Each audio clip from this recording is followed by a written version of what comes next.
El Morral del Cazador.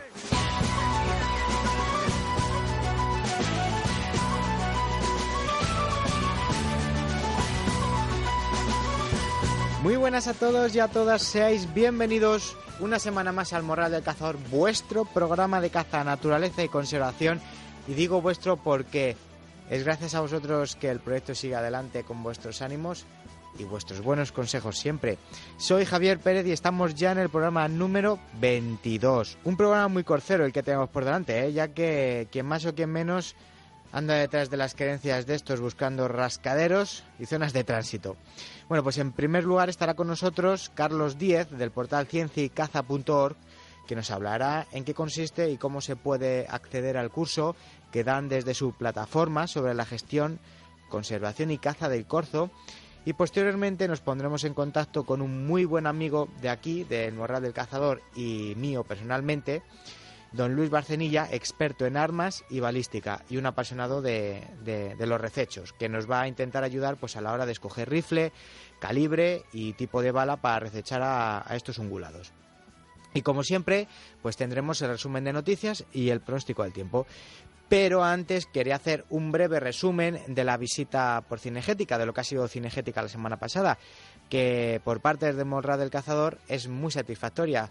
Por un lado, como todos los años, muy buena afluencia de visitantes y, bueno, pues los pasillos más amplios que años atrás, cosa que se agradece.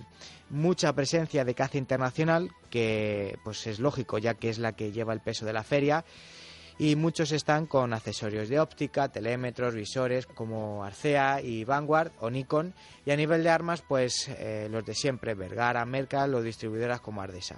Poca presencia de la caza menor. Y es que ya sabemos que la caza menor, pues como no da dinero y está en declive, pues es lo que tiene poca representación. Así que a ver si conseguimos poco a poco que en la feria más grande de España pues tenga un poquito más de presencia la caza menor.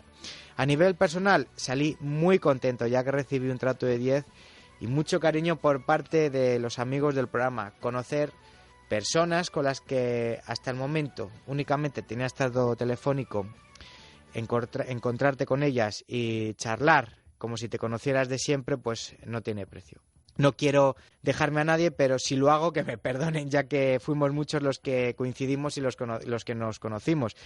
Pero bueno, en primer lugar quería dar las gracias al equipo humano del portal Caza World, con Juan Carlos y Daniel a la cabeza, por su recibimiento y que compartían stand con Nazaret de Pasión Morena, y gracias a mis compañeros Cesario y Marcos del programa Caza y Pesca y Naturaleza, que también me ofrecieron el estar con ellos un poquito allí charlando.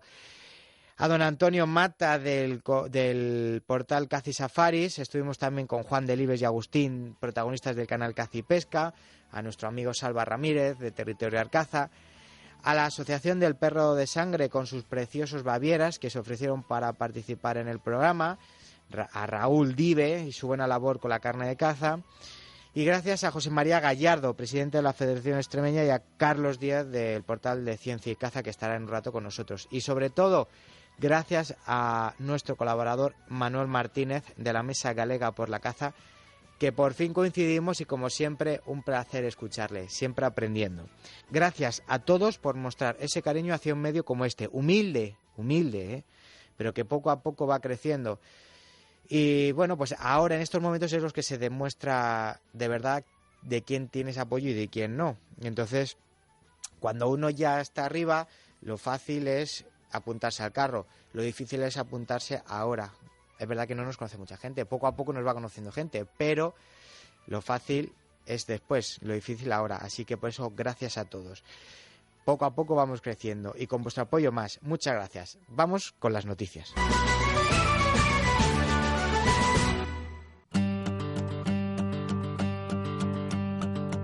Y comenzamos el resumen de prensa como todas las semanas con el portal Caza World, donde podemos leer que la plataforma en defensa del silvestrismo, formada por 15 entidades, ha quedado formalmente constituida con el nombramiento de su junta directiva. Esta plataforma ha diseñado una estrategia con reuniones a todos los niveles, tanto en España como en Europa, donde presentará informes jurídicos y científicos que respaldan una actividad con miles de aficionados que está sufriendo el acoso de determinadas administraciones. Por eso, la Plataforma en Defensa del Silvestrismo reclama al Ministerio de Agricultura, Pesca, Alimentación y Medio Ambiente una posición clara en defensa de la actividad, tanto ante la inacción en su contra de algunas comunidades autónomas como ante la acción de los organismos europeos. La plataforma ha anunciado la creación de su página web sialsilvestrismo.com y a sus perfiles en redes sociales, donde se difundirá todo el trabajo en defensa de la modalidad, noticias de actualidad e información sin censura.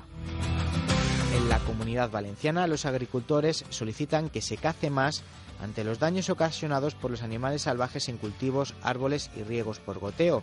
ABA, Saja y la Unión y la Federación de Caza solicitan soluciones urgentes ante el aumento de los daños en un 30% frente a los daños del año anterior. La Ley de Parques Nacionales prohíbe la caza dentro de estos mismos espacios protegidos, pero una moratoria aprobada por el Gobierno de Castilla y León permite la actividad cinegética en picos de Europa hasta 2020. La Junta castellano-leonesa no sabe qué postura tomar cuando llegue ese momento, así lo ha señalado Juan Carlos Suárez Quiñones, consejero de Fomento y Medio Ambiente.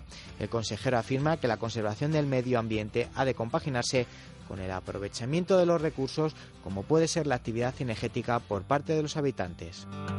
3 incidentes con jabalíes se han vivido en Gijón en solo unos días.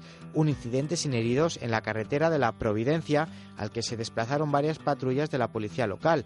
Un ejemplar avistado en la carretera del Camino del Curullo y otro abatido por agentes de policía en pleno centro gijonés son las situaciones de la proliferación de jabalíes y su acercamiento a entornos urbanos que provocan en algunos municipios españoles. Esta situación se produce en el mes en el que los vecinos de la zona rural han trasladado al Pleno del Ayuntamiento de Gijón sus quejas por los destrozos de los jabalíes.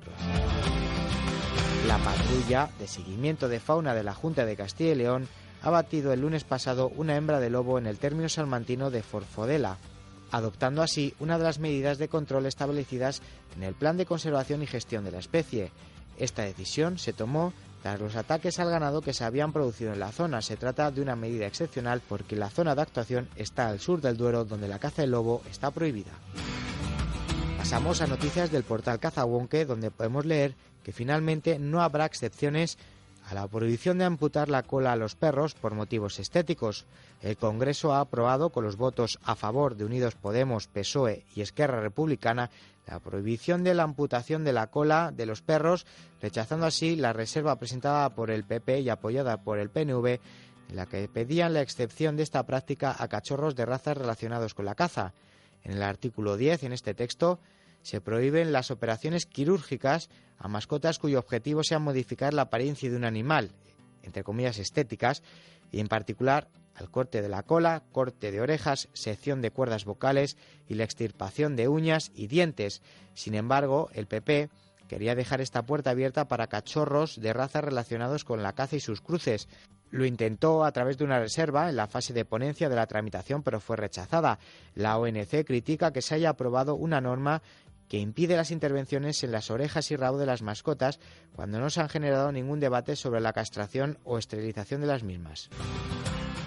La Asociación de Propietarios de la Reserva Regional de Caza La Sierra de Gredos de Extremadura y la Dirección General de Medio Ambiente de la Junta acordaron en la pasada Junta Consultiva de la Reserva la enajenación de 67 lotes de caza rececho de la cabra montés de la subespecie de gredos, correspondientes al canon de propietarios para la temporada 2017-2018 mediante subasta pública. Los precios bases parten desde los 600 euros para los más económicos hasta los 4.000 euros. Y finalizamos con unas declaraciones que no dejan de sorprender, aunque todos sabíamos y somos conscientes de lo que se mueve dentro de los movimientos y de las asociaciones animalistas, y es que varios medios han recogido las declaraciones de un antiguo fundador y secretario de Lobo Marley, Antonio de Miguel Antón. Ha enviado una carta a diversos medios de comunicación en la que asegura que los dirigentes de Lobo Marley son falsos conservacionistas que quieren vivir del conflicto del lobo. Palabras suyas son las que dice que fue fundador y secretario de la plataforma durante años. Dice que lo fue hasta justo el momento en el que descubrió y se enfrentó a las verdaderas razones con las que algunos miembros de esta asociación y actuales dirigentes querían fecundar el manifiesto fundacional de esta organización. Estos falsos conservacionistas que quieren vivir del conflicto del lobo y que paradójicamente, de una forma muy subterránea, potencian el conflicto conservacionista ganadero. Dice que mienten en torno a la verdadera esencia de las propuestas de acciones concretas que proponen para poner fin a este conflicto tan enquistado como es el del lobo. Este conflicto es una mentira que ellos mismos llevan alimentando mucho tiempo y lo hacen porque es su forma de vida, por conveniencias personales, negocios y mercadeo. Viven de este conflicto y tratan de demonizar todo lo que hay en torno a este animal para sacar tajada mediática y económica del asunto. Y estas palabras no son mías, sino de Antonio de Miguel Antón, antiguo fundador y secretario de Lobo Marley. Así que yo creo que está todo claro. Algo que venimos denunciando desde hace mucho tiempo, que esta gente solamente se mueve por intereses. Menos mal, a ver si nos empiezan a creer ya y a escuchar ya, y la gente se empieza a desengañar de lo que hay dentro de estos movimientos. A esta gente no les interesa el lobo, lo he dicho siempre. A los animalistas no les interesan los animales. Lo único que les interesa es vivir de ellos. Nosotros, los cazadores, la mayoría de los cazadores, somos los que ponemos dinero de nuestro bolsillo para cuidar a los animales. En cambio, estas asociaciones lo que hacen es pedir dinero para vivir de los animales. Fíjense la diferencia. Unos pagamos y otros piden dinero. Ahí lo dejo.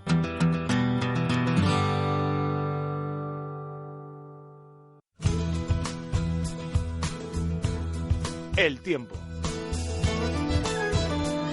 Como todas las semanas llega el momento de conocer lo que nos tiene de paro el tiempo de la mano de Enrique García. Muy buenos días. ¿Qué tal? ¿Cómo estás, Javi? Pues muy bien, aquí estamos que, bueno, pues nos hemos dado cuenta esta semana de tu pronóstico tan acertado de la semana pasada, porque realmente vinieron los cambios. Sí, la verdad que esta semana ha sido, parece mentira que entrara la primavera el lunes, porque lo que estamos es en pleno invierno, con esa caída de temperaturas, ese embolsamiento de aire frío que tenemos sobre nosotros y que va a dejar pues un panorama como el que estamos viviendo estos últimos días. Temperaturas bastante bajas, precipitaciones que ya van a ir en forma de chubascos y esa borrasca, esa nueva perturbación que se forma en el Mediterráneo occidental y que va a afectar sobre todo pues durante la jornada de hoy y la de mañana a Cataluña, a Baleares, al nordeste de Aragón, a ese sector en que las lluvias sí que van a ser muy importantes pues durante esta próxima madrugada, también durante la jornada del sábado. Así que pues eso, un tiempo revuelto. Todavía hoy se pueden dar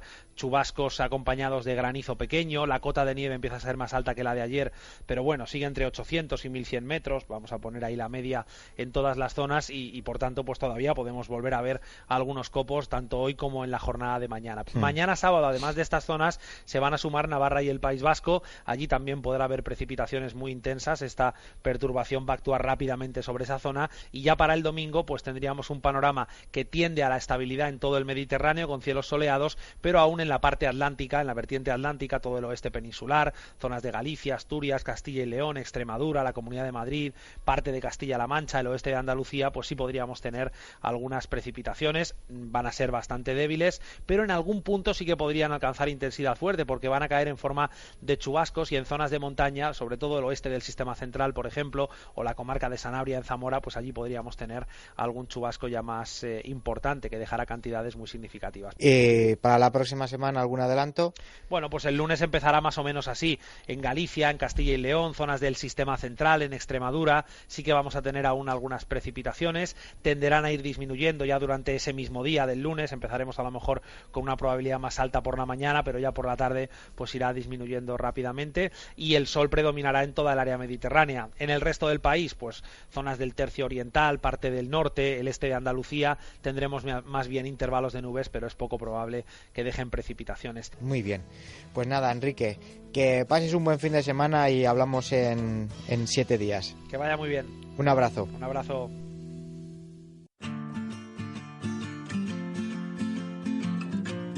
El morral del cazador.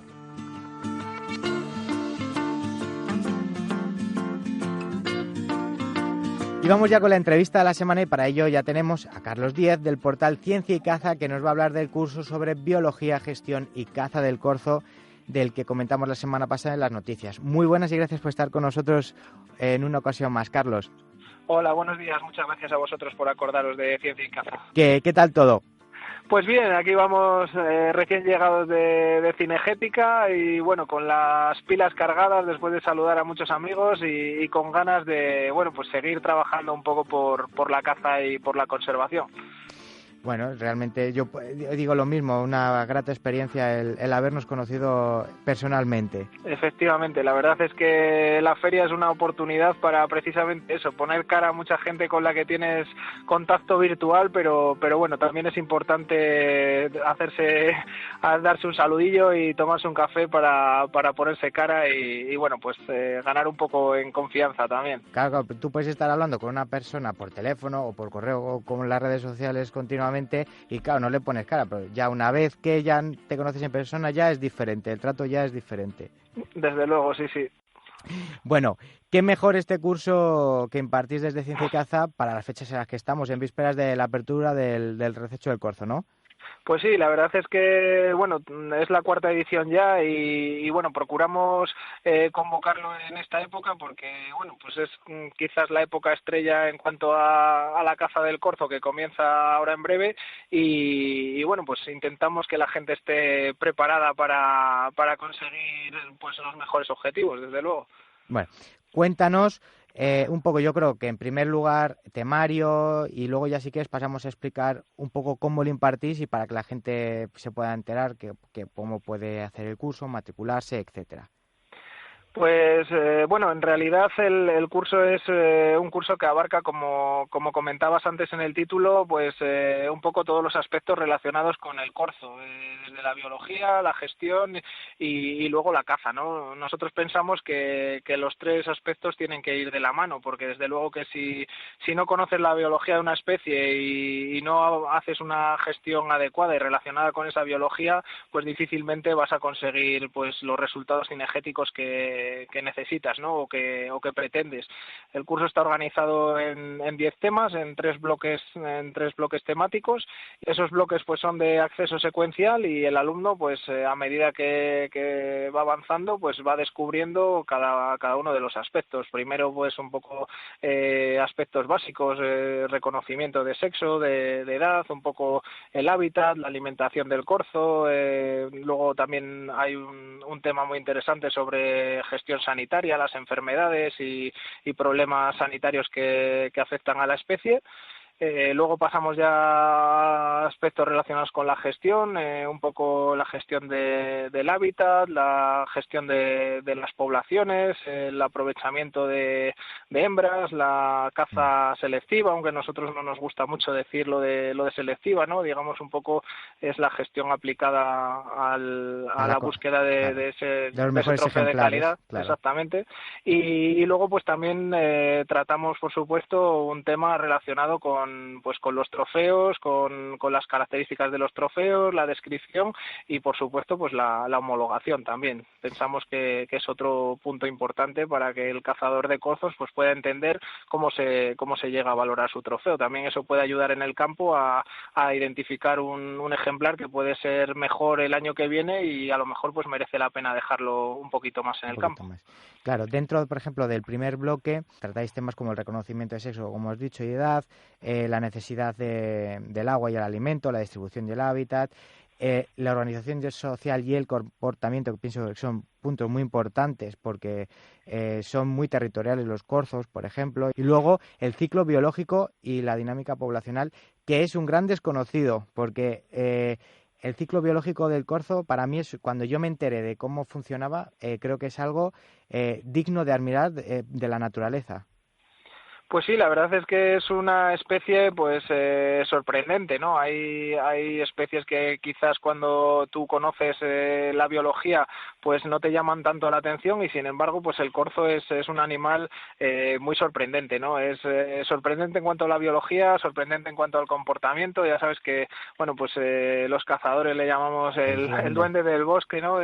Pues ese apodo, digamos, que se lo ha ganado por ese carácter, digamos, especial, ¿no? que transmite la especie. Entonces, bueno, pues sí que llama la atención y sí que creo que es importante conocerla porque de esa dinámica poblacional y de ese ciclo biológico, pues va a depender en buena parte que los resultados cinegéticos también sean los mejores, ¿no? Entonces, pues sí que es importante, desde luego. Me llamó mucho la atención el tema de la gestación de las corzas, por ejemplo, que pueden mantener el embrión ya, ¿no? Le pueden mantener incluso hasta que ellas piensen que es el momento acertado. Me parece impresionante eso.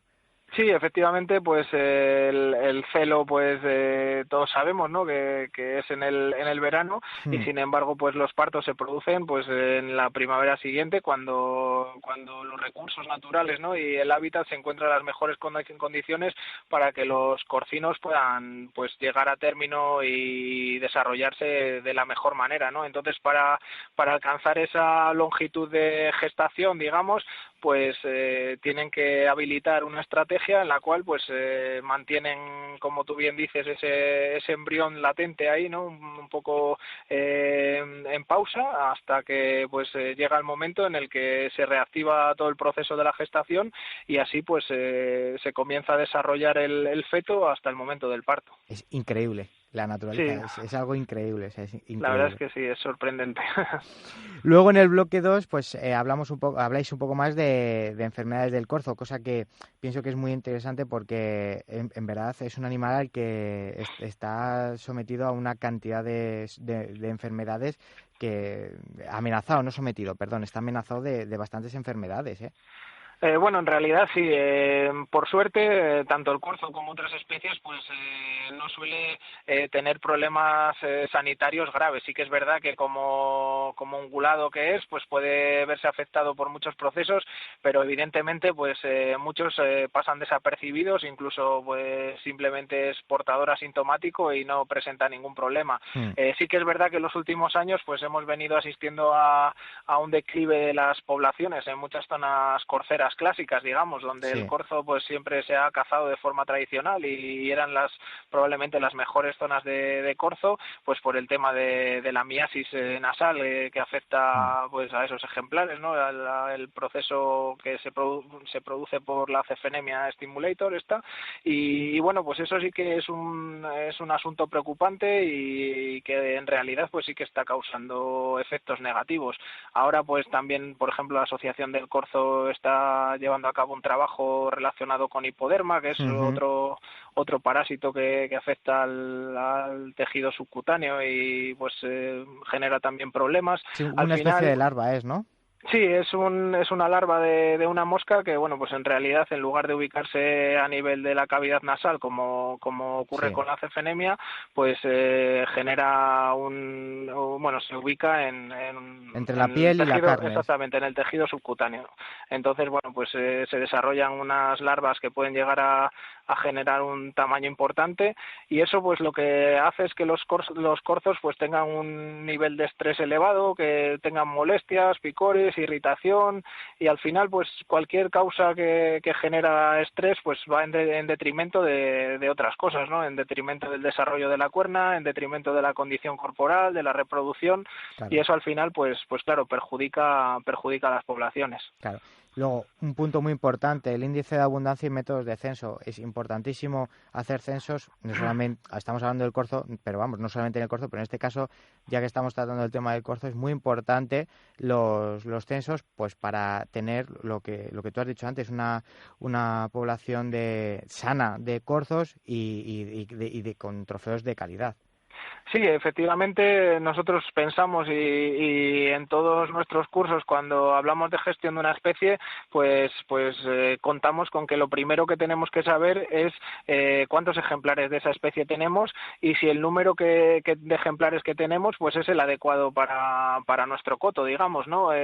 Tenemos circunstancias muy diferentes a lo largo y ancho de la península ibérica y puede haber cotos en los que una densidad óptima sea muy muy superior a otras en las que la capacidad de carga del terreno, el alimento disponible o el grado de protección del entorno, pues no permita tener esa capacidad de carga, ¿no? Entonces, lo importante es saber cuántos tenemos, conocer nuestro territorio y a partir de ahí, pues plantear una estrategia de gestión, desde luego. Claro, la expansión del corzo es evidente porque está ya prácticamente por todos lados, quitando algunos sitios, como tú has dicho antes, que han sido siempre corceros. De hecho, la semana pasada, por ejemplo, cuando hacíamos la entrevista con Verónica del Club de Cazadores y Pescadores de Liébana, de Picos de Europa, y nos comentaba pues que la subasta que hacen durante la feria, que este año no se subastaban corzos y el año pasado tampoco se hizo, pues por el tema este que has estado hablando tú de las enfermedades, pero que está en expansión es evidente y cada vez siempre se ha asociado el corzo a zonas de monte pegado a siembras, porque ellos sienten la protección del monte y luego pueden salir a comer a la siembra, pero cada vez se están viendo más corzos en zonas de dehesas y empujados desde las zonas más cerradas de monte. ¿Vosotros a qué lo achacáis eso? Pues probablemente, bueno, sí que es evidente que la dispersión del corzo pues está produciendo en los últimos años, como de otras especies de caza mayor, pues tenemos el ejemplo del jabalí también, y yo pienso que una de las causas fundamentales pues es el cambio de usos en el medio rural, ¿no? Cada vez se produce un abandono más evidente del medio rural, una despoblación, antes pues prácticamente en todos los pueblos pues había varios pastores con su ganado, con sus perros, había pues las suertes de leña, ¿no? La gente aprovechaba el monte y cortaba la leña. Al final el corzo es un animal que como otras especies lo que busca es un hábitat tranquilo, ¿no? Es un hábitat donde pueda encontrarse a gusto y evita las molestias.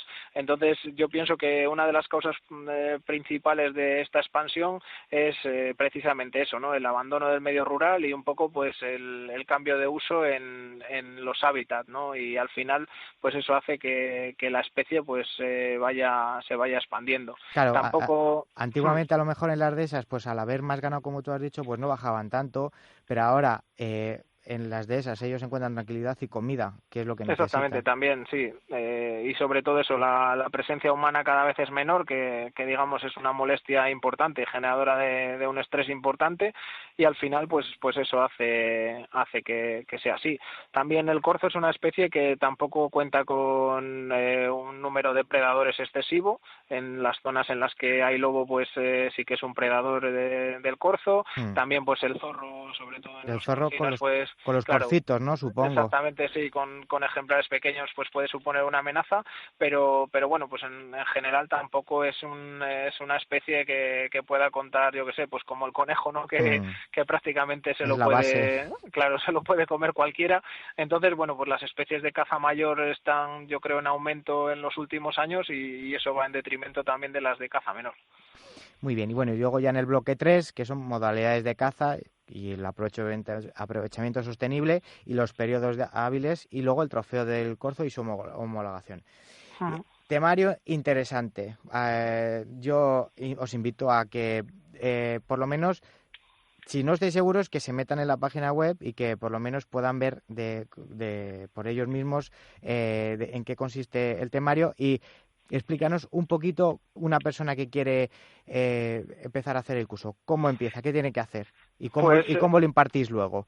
Sí, bueno, una vez que un alumno interesado pues realiza la matrícula y bueno, pues se inscribe en el curso, nosotros contactamos con él, le enviamos unas claves de acceso personales al aula virtual y ahí pues va a encontrar ya todos los contenidos del curso, ¿no? Como te decía al principio, pues esos contenidos están organizados en bloques temáticos y esos bloques son de acceso secuencial. El alumno, una vez que inicia el curso, tiene disponibilidad permanente de acceso, de manera que pues no hay una limitación en cuanto a horarios y pues puede entrar pues cuando tenga tiempo libre, digamos, no hay ningún condicionante en ese sentido, y precisamente pues es una de las cosas que más importancia le damos, que alguien con un horario complicado, con familia o demás, pues no tenga problema para ir avanzando a su ritmo a lo largo del curso.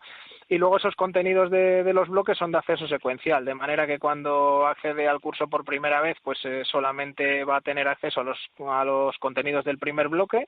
Al final de ese bloque hay un pequeño cuestionario de tipo test con un poco unas preguntas relacionadas con esos contenidos, sí. Y una vez superado ese cuestionario, pues accede al siguiente bloque y así sucesivamente hasta concluir.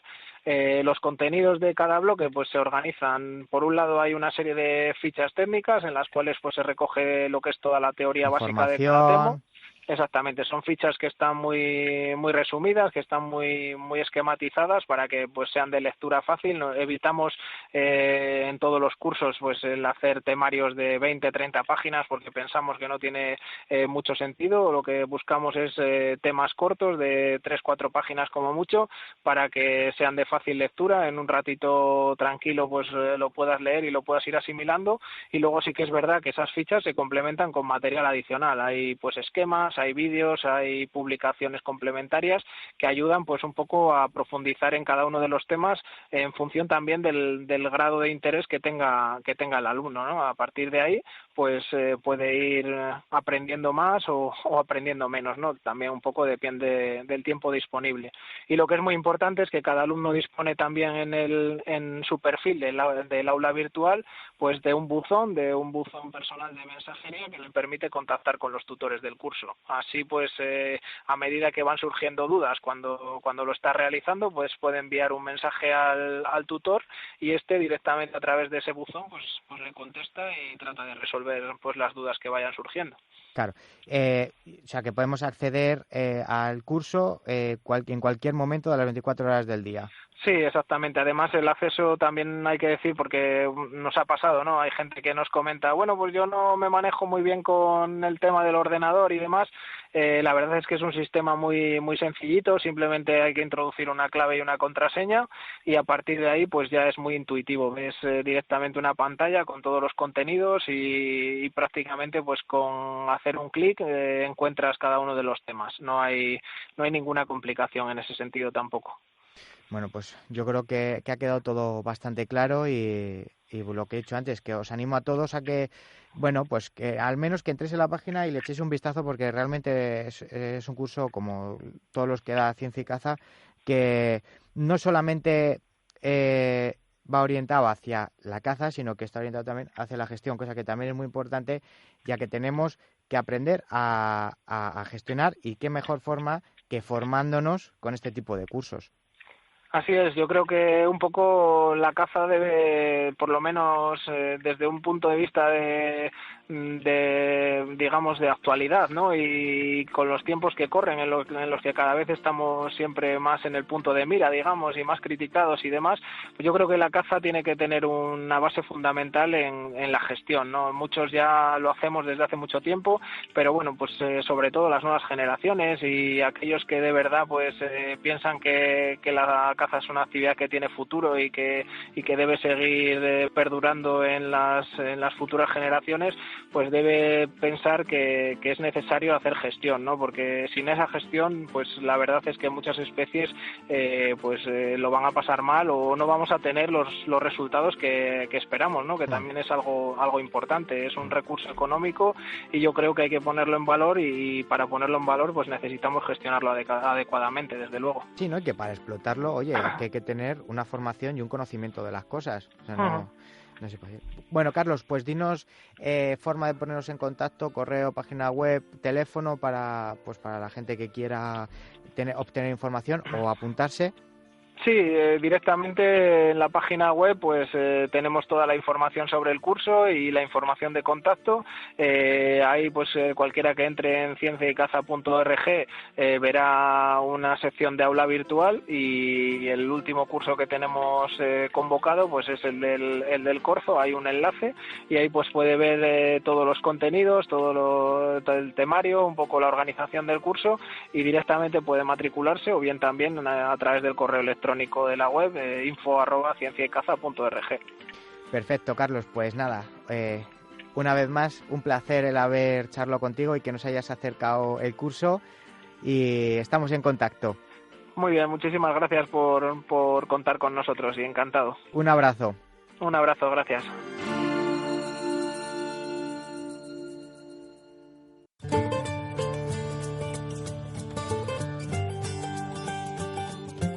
El morral del cazador.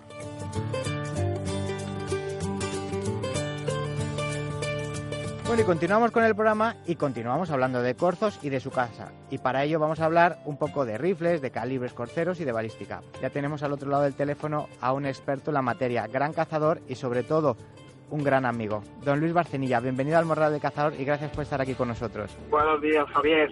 Un placer y un honor escuchar, como tú dices, a un amigo de toda la vida, de tu infancia, no tanto de la mía, que soy mayor que tú, pero me alegra un montón ver tus progresos en la comunicación en relación con el mundo cinegético, que es lo que nos une desde hace, a tu familia y a la mía, hace más de 40 años. Pues sí, a mí desde luego casi que me has visto nacer, como aquel que dice. Exacto, sí señor. Pero vamos, mis progresos, entre otras personas, es gracias a ti, que siempre me has dado muy buenos consejos. Bueno, como decíamos en la presentación, eres un gran cazador y dominas muchas modalidades, pero quizás la que más te gusta es la del rececho y sobre todo en alta montaña, ¿verdad? Exacto, junto con la Perdiz, con nuestro grupo de amigos, el rececho de alta montaña ha sido para mí uno de los grandes alicientes vitales. A mí soy una persona deportista y el rececho de alta montaña desde bien pequeño, con 14, 15 años, me atraía una barbaridad y lo sigue haciendo en todos sus ámbitos y en cualquier tipo de animal. La temporada del corzo ya la tenemos aquí a la vuelta de la esquina y habrá mucha gente pues que esté pensando quizás en cambiar o comprarse el rifle o en qué balas va a comprar este año. Según tu opinión, ¿qué tiene que tener de especial el rifle para el rececho del corzo y cuáles son los calibres más adecuados para este tipo de caza? Bueno, desde mi punto de vista, en cuanto a mi experiencia recechando este animal, a mí me gusta en particular que los rifles, y necesidad, no solamente porque me guste, sino la necesidad de que el rifle tire bien. Por muy bonito que sea, por muy buena madera que tenga o por muy cerrojo, si el rifle no consigues que tire bien con la munición disponible, siempre hablamos de munición comercial, no es un buen arma. Esto parece una idea lógica, pero todavía hay mucha gente que valora la estética y la calidad, ¿por qué no?, del arma, pero no midiendo tanto su capacidad de disparar proyectiles adecuadamente. La eficacia, sí. La eficacia. Es muy importante valorar en un rifle el cañón, no solamente la acción, que es lo que más, lógicamente, cuando te vas a encarar un rifle, en el formato de acción que tenga y su culata. Valorar cómo está hecho el cañón y qué medida tiene el cañón nos va a decir bastante de la posible calidad del tiro que produzca ese arma. Ajá. Dicho esto, yo soy particular seguidor para esta modalidad de caza de los rifles monotiros y de los rifles de cerrojo. Para él estamos hablando de modalidad del rececho, para que todo el mundo... De rececho, siempre, rececho, sí. Para que todo Aunque bueno, en corzo sabemos todos que se caza también muy bien, como dicen en muchos sitios, con el culo, sentadito y quieto y esperándole. Sí. Pero se necesita lo mismo, un rifle manejable, con una gran precisión y, lógicamente, un calibre que nos permita dispararle a una distancia media que nunca suele ser inferior a los 80-100 metros, ¿no? Sí, normalmente... Desde mi experiencia, Sí. desde mi experiencia. Alguna vez te puedes encontrar de sopetón con un corcito que está a 50 o 60 metros. De paso, Sí. de vuelta Sí. al encame o lo que sea, pero sí, normalmente no te dejan acercarte tanto. Exacto, exacto. Entonces, en tema de calibres, de rifle ya nos has dicho, monotiros o cerrojo. Y en tema de calibres, Sí. Mira, yo en particular, y por dado la tremenda variedad de la que disfrutamos desde hace ya muchos años en España en cuanto a calibres, por mi afición a la caza de alta montaña y a las armas de caza, he disparado con muchos calibres a este tipo de animales. Y mi predilección, por no extenderme mucho, está en los calibres del 6,5 y del 7. el 7, claro. 6,5 y 7. Y en particular a mí me gustaría poderte comentar dos vertientes de estos calibres que te presento. Dos calibres clásicos que todo el mundo conocerá, un calibre no tan clásico porque es moderno pero se ha hecho muy popular, y un calibre que desde mi punto de vista va a dar mucho que hablar durante los próximos 10 años y de momento no está muy introducido en España. Pues adelante, todo tuyo. A ver, en cuanto al 6,5, un calibre clásico de todos conocido, lleva con nosotros pues casi un siglo, es el 6,5 por 57. El otro calibre clásico que me gusta, también de sobra conocido, que también lleva muchísimos años con nosotros, es el 270 Winchester, que es un 7 milímetros. ¿De acuerdo? Sí. Los dos son calibres clásicos de los que se dispone munición comercial. No voy a hablar de la recarga porque es un mundo aparte y bastante singular. De estos dos calibres clásicos y conocidos los tenemos en acción de cerrojo y en acción de monotiro también para el 6,5 por 57, aunque del 270 también existen acciones basculantes y de acción de caída, como el popular Ruger número 1, el calibre 270, que también dispones en calibres semiautomáticos, que es una particularidad que realizaba Browning y Remington con el famoso 7400 semiautomático. Sí. ¿Vale? Al que le guste este tipo de rifles, el 270 está disponible también en semiautomático. En semiautomático, sí. Para el 6,5 por 57 yo desconozco que haya ningún fabricante actualmente en semiautomáticos para ese calibre. Y de los dos modernos, de los que también me gustaría comentar, es uno que, a pesar de que su nacimiento fue en el 2001 o 2002, quiero recordar, que es el 270 Winchester Sword Magnum. El corto. Muy popular, sí, el gordito, un 270, un 7 milímetros gordito y pequeñín. Y luego, en el 6,5, el 6,5 Creedmoor. Es un calibre diseñado por la muy venerada por mí casa de munición Honardi. Desarrolló este calibre en el 2007 y en un principio fue un calibre para tiro de precisión. Con eso ya indica las bondades de este calibre. Sí. Vale. Yo creo que son calibres que asequibles para todo el mundo. El Creedmoor todavía en España está un poco ausente, pero dentro de poco estoy convencido que será un calibre muy usado y desde mi punto de vista magnífico calibre. Y para los cortos indudable. Claro. Indudable que nos va a dar muchas alegrías ese calibre. Claro, no son calibres muy grandes, efectivamente, por eso, porque aparte hay que utilizar calibres que lleven una bala que acabe con la vida del animal sin hacerle sufrir, pero que tampoco estropee la carne. Exacto. Aquí encontramos, vamos a ver, para cazar cortos hay casi cualquier calibre. Hablamos de un animal de un peso medio de 40 kilos, a un animal fuerte y con un carácter importante en el sentido de enérgico. Muy enérgico a la hora del tiro. Sí, el corzo es un animal muy duro. He tenido desgraciadamente casos de tiros no muy correctos en el que el animal ha corrido con una capacidad de aguante física importante. Esto no quita que comentemos que su piel y su estructura ósea para cualquier calibre con una suficiente energía sea más que fácil penetrar, y si elegimos bien la bala, esa expansión le va a procurar una muerte muy rápida, rápida y en algunos casos instantánea. Yo los calibres que te comento creo que reúnen las características tanto en velocidad, en desarrollo de energía y un buen coeficiente balístico, cosa muy importante, para ejecutar un tiro que le produzca al animal una muerte limpia, sin dolor y al mismo tiempo sin dañar demasiada carne, ¿no? Porque siempre buscamos que el daño físico sea el menor, entendiendo que lo que se busca es una muerte súbita y acelerarla lo mayor posible, ¿no? Estos calibres reúnen esas condiciones.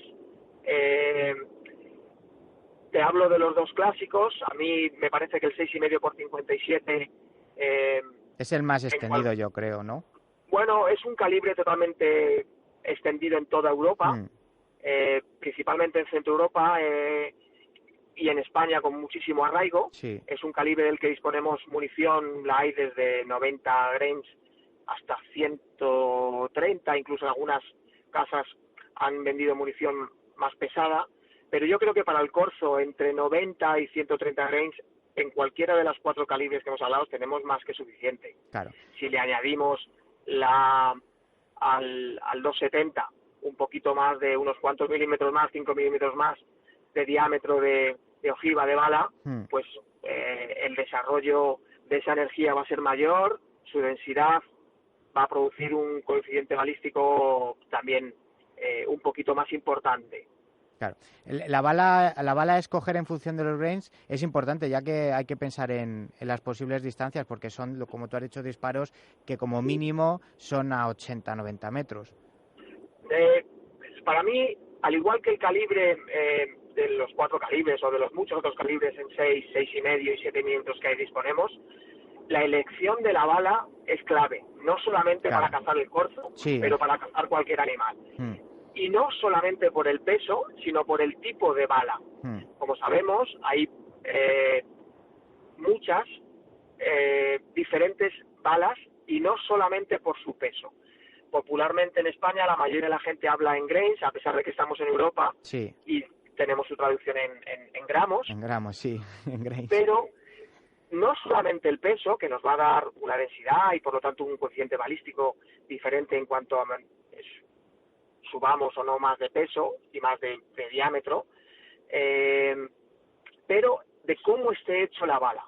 Existen muchas fábricas y muchos distribuidores que distribuyen diferentes tipos de balas. Lo normal es que aquí conozcamos la Winchester, la Remington, la RWS, la Norma, los fabricantes de armas, de balas, de munición, perdón. Estos fabricantes utilizan diferentes balas, puntas, fabricadas y desarrolladas por diferentes marcas, como puede ser Honaldi, puede ser Federal, Sirocco, Sierra, etcétera, etcétera. Cada uno tiene sus grupos de balas. En el caso de que nos atañe del corzo, deberíamos utilizar una punta o blanda o una punta plástico para conseguir una trayectoria mucho más plana y una expansión adecuada al tipo de res que vamos a tratar de derribar. Cualquiera de estas dos, la punta blanda, las famosas soft point, Corlock en Remington, Power Point en Winchester, o si nos pasamos al lado de RWS europeas, pues una KS, una Vulcan, podemos utilizar perfectamente para este tipo de caza. Yo en particular recomiendo, a mí me gusta en Remington, popular y buen precio, la Q-Tip. Me parece una munición para el 270 magnífica y muy asequible, muy asequible. Sí, no, y que la encuentras en cualquier sitio, realmente. En cualquier sitio. En 6,5 por 57 y la podemos encontrar en RWS, que tiene también diferentes pesos y diferentes puntas. A mí en particular para el corzo me gusta H. Mantel y con 110 grains, si la podemos lograr, sin peso más que magnífico para ese calibre. Y también la CDP de Blaser es una munición rápida y magnífica para el 6,5 por 57.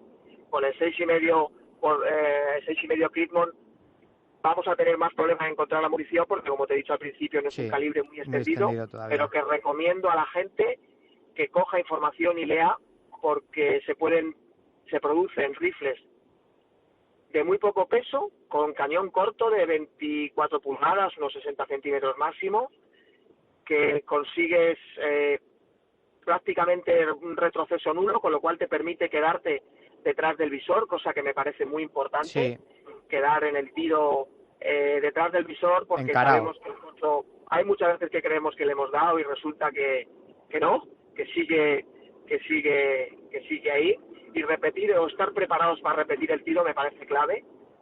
También por eso considero que estos 4 calibres nos permiten eso, un retroceso muy moderado y facilidad de permanecer bien colocado y bien encarado para, si necesitamos repetir un segundo tiro, hacerlo con fiabilidad y siempre encontrando la pieza en nuestro visor.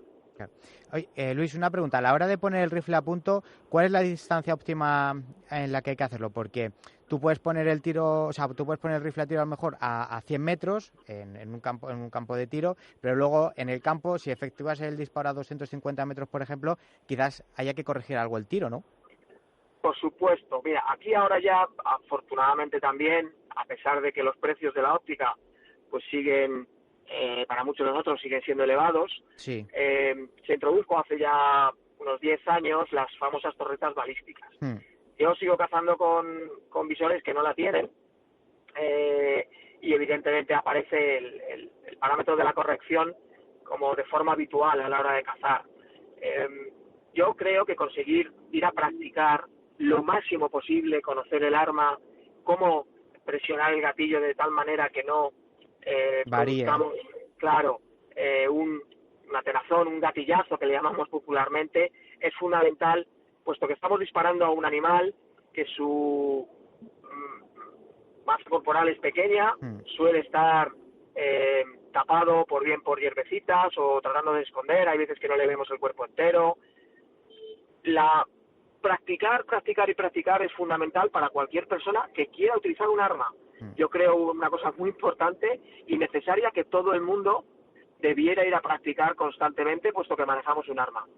Si vamos además a cazar a grandes distancias, aprender cuál es la caída en la trayectoria de nuestra munición es clave. Muy importante, clave. Sí. Nos va a permitir disfrutar más de ese reflejo, estaremos más seguros, y a la hora del lance final, de disparar, nos va a permitir corregir las alturas que necesitemos. Realmente... Si ponemos un rifle a 100 metros, como tú me has dicho, y estamos tirando por encima de esa distancia, dependerá de cómo hemos colocado nosotros nuestro tiro a 100 metros, ¿vale? Lo normal es, si yo estoy tirando en un campo de tiro a 100 metros y voy a ir a cazar el corzo, puedo prever que la distancia va a ser mayor, por lo tanto dejaré la diana. Sabemos todas que el parche, lo que le llamamos los que gente que nos gusta tirar, el parche es el punto 10 en el centro. A mí me gusta dejar en un campo de tiro a 100 metros, me gusta dejar el rifle puesto por encima del 9, ¿vale? Claro. Eso significaría una altura de unos 5 centímetros más, con lo cual a unos 200 metros no tendría prácticamente que variar el punto donde yo quiero darle al corzo, ¿de acuerdo? Claro, porque le estás ganando esos 5 centímetros que tú has dicho en la diana de altura en distancia. Aquí lo que tenemos que valorar es el calibre y la munición que estamos tirando con ese calibre. Claro. Dentro de un mismo calibre, no todas las balas vuelan igual. Eso es. Sí, no, ¿vale? ni a diferentes distancias. Exacto. Entonces tenemos que valorar muy bien, por eso insisto en ir a practicar para conocer el arma y conocer nuestra munición.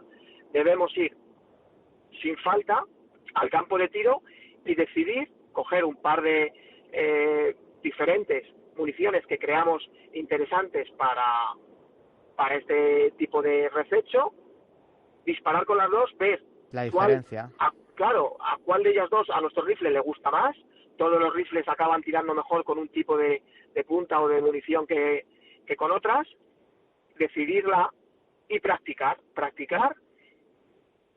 Y como he dicho antes, desde mi punto de vista para el corzo habría que dejar el tiro una numeración por encima del parche, es decir, si la tiro al centro en 100 metros, dejarla al 9, ¿vale? Con esa pequeña corrección yo creo que tenemos más que suficiente distancia para poder apuntar a nuestro rifle, dejarle en la cruz y disparar sabiendo que tenemos que bajarle unos 5 centímetros escasos, a 200 metros. Claro. ¿Vale? Así es. El tiro de precisión, tan hablado en muchos foros y en muchos sitios, no es nada sencillo. No. Agrupar, pero tirar bien un solo tiro en una zona vital que al animal le dejemos fatalmente herido, yo creo que no es demasiado difícil. Estamos hablando de que no tenemos que dar en 2 centímetros. A un corzo, detrás de la paletilla, un poquito abajo, tienes 40-50 centímetros. Sí, entre 30 y 40 centímetros sin problema, y yo creo que un cazador que ha practicado lo suficiente con su arma, con un buen apoyo y con la tranquilidad, no le será difícil. Claro. Sí, no, pero realmente es verdad lo que tú dices, hay que estudiar, es como un examen, tú estudias tu arma, pruebas con diferentes balas, con diferentes grains, lo pones a punto y luego el resultado final es tu disparo cuando estás haciendo el rececho, y es la satisfacción de haberlo hecho bien. Yo considero que el practicar y conocer la munición y conocer el rifle te da una tranquilidad importante, a pesar de que todo el mundo, yo creo que cualquier cazador siente una tensión y una, por así llamarlo, ansiedad que nos provoca pues muchas veces errores y nervios a la hora de enfrentarte al momento, ¿no? Precipitaciones. Claro, yo creo que esa es una parte del que no es por llamarlo de alguna forma, un matarife. Claro. Si tienes su sensibilidad, y la mayoría yo creo que los cazadores la tienen a la hora de enfrentarse a un rececho, nos da nervios. Esos los podemos reducir y los podemos aprender a manejar, sobre todo si conocemos nuestra munición y nuestro calibre, cosa que recomiendo a todo el mundo que practique con el rifle, vaya a cazar lo que vaya a cazar. Primero porque se maneja un arma y hay que estar conocerla, hay que conocer el arma. Por seguridad, y luego por terminar nuestro lance de una manera lo más adecuada y satisfactoria. Yo creo que es clave manejar y conocer bien la munición. Afortunadamente ahora mismo hay mucha información desde las marcas hasta foros cualitativos. También es cierto que hay foros que no son muy cualitativos. Sí, no hay que fiarse de todo lo que ponen, ¿no? No, ni mucho menos. Hay mucha gente que habla yo estoy seguro que con buena intención, pero de forma a veces un poco equivocada en cuanto a munición. Hay cosas por ahí que no son de todo correctas, por decirlo de alguna manera. Pero bueno, también reconozco que no es fácil y no todos disponemos de momentos que nos permitan experimentar con munición en caza real. Eso es muy difícil. Por eso ir al campo de tiro, y es, desde mi punto de vista, muy importante. Esa afición mejorará si practicamos en los campos de tiro, conocemos el rifle y la munición que tiramos. Eso nos va a dar muchas alegrías cuando llegue el momento de la caza. Efectivamente. Bueno, pues Luis, que voy a decirte que muchísimas gracias por tus buenas palabras y orientarnos en este tema tan interesante e importante como es el de los calibres y la balística, por tus consejos. Muchísimas gracias. Un placer, y ya sabes que de esto hay largo y tendido que hablar, pero yo estaré encantado de colaborar contigo en lo que pueda. Eso te iba a decir, que si en alguna otra ocasión te necesitamos, podemos contar contigo siempre y cuando no estés cazando, ¿no? Cuando quieras, yo encantado de compartir este rato con vosotros. Bueno, pues un abrazo y muchísimas gracias. Gracias, Javier.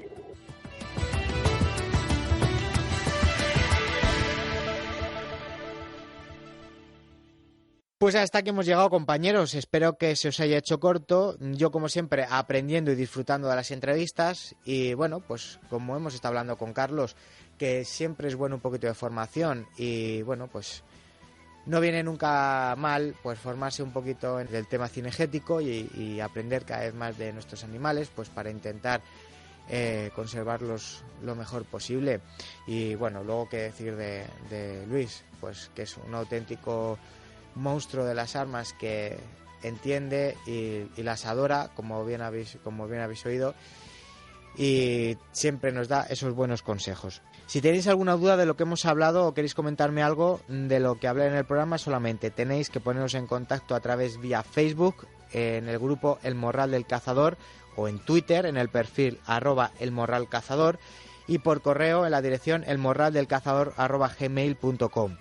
Os estaremos encantados de responderos y ayudaros en todo lo que podamos. Disfrutad de la semana y en 7 días nos volvemos a escuchar. Gracias por estar ahí programa tras programa. Y ya sabéis que la caza bien entendida no es muerte, sino vida. ¡Viva la caza!